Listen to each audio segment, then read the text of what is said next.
ফাঁকা কাঁচের গ্লাসের মধ্যে দিয়ে লেজার লাইট চালনা করলে আশেপাশের জায়গা আলোকিত হয় না, কারণ বাতাসের অণু এত ছোট যে লেজারের সবুজ আলোর সাথে ইন্টারঅ্যাক্ট করতে পারে না।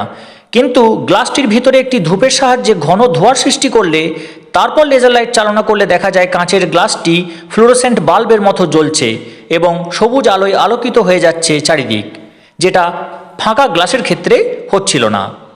ধূপের ধোঁয়ার মধ্যে থাকে বিভিন্ন ধরনের গ্যাস, যেমন carbon monoxide, nitrogen dioxide, sulphur dioxide, carbon dioxide ইত্যাদি। এছাড়া থাকে বিভিন্ন জৈব যৌগ, যেমন benzene, toluene, xylene, diethyl phthalate ও পলিসাইক্লিক অ্যারোমেটিক হাইড্রোকার্বন। এবং বিশেষ করে থাকে পার্টিকুলেট ম্যাটার, যার আকার বড় হওয়ার কারণে সবুজ আলোর তরঙ্গদৈর্ঘ্যের সঙ্গে মিলে গিয়ে ইন্টারঅ্যাকশনের ফলে সৃষ্টি করে বিচ্ছুরণের। সেই বিচ্ছুরণের ফলেই কাঁচের গ্লাসটি ধোঁয়া ভর্তি অবস্থায় বাল্বের মতো জ্বলতে থাকে।